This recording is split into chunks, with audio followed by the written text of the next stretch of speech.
Now this is where we ended the last trip down the southwest branch. We were looking at this brick building back here.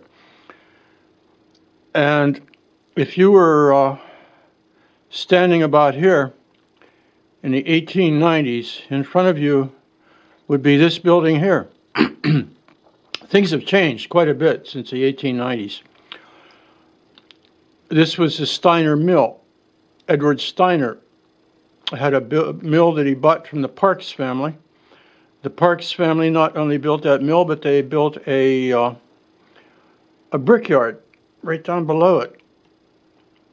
This is the mill we were just looking at. This is what we now know as Highland Avenue.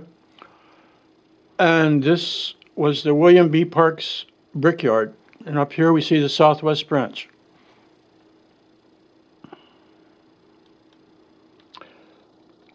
This is my version of the Brickyard.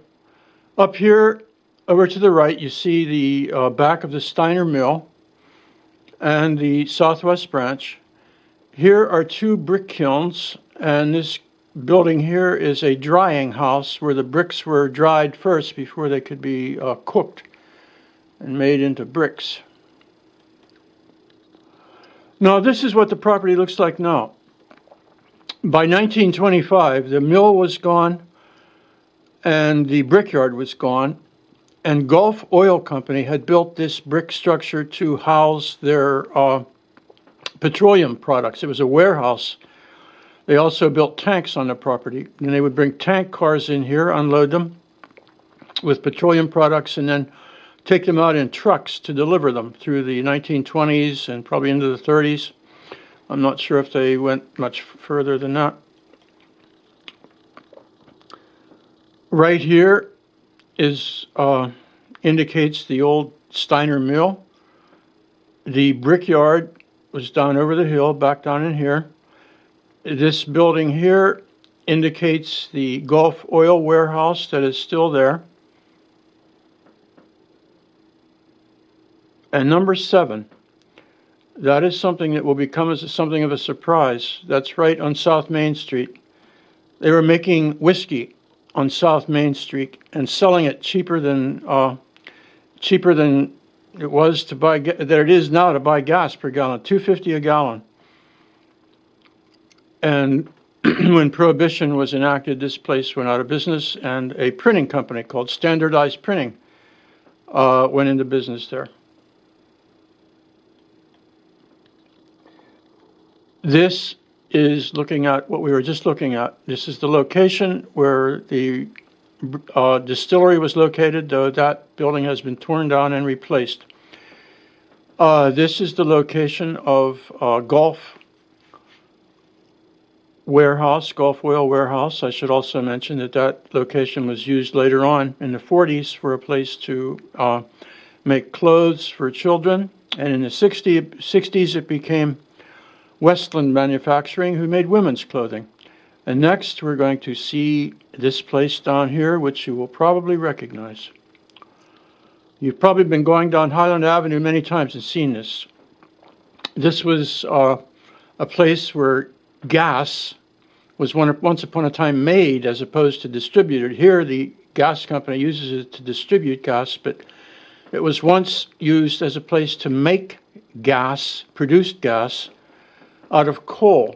And right down in here there was a small battery of coke ovens, about 10 coke ovens down there, because the big mine, the town's first mine, was right across the street. This is the location we were just looking at, right here. This is where Keystone's mine was, the big mine, and now you know why Keystone Street is called Keystone Street, because of the mine. Keystone #1 mine. You're running Route 30 down here.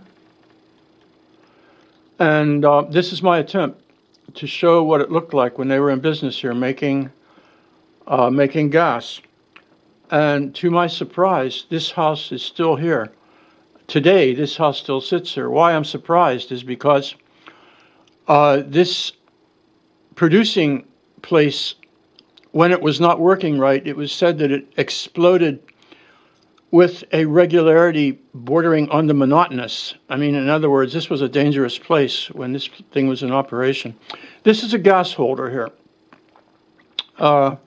That's where the gas was stored once it was made. Here's the gas holder or gasometer. This is the production house. This is where the gas generators were located. This was the purifying house. This is a gas holder, which performed the function of not just keeping the gas, but also measuring it.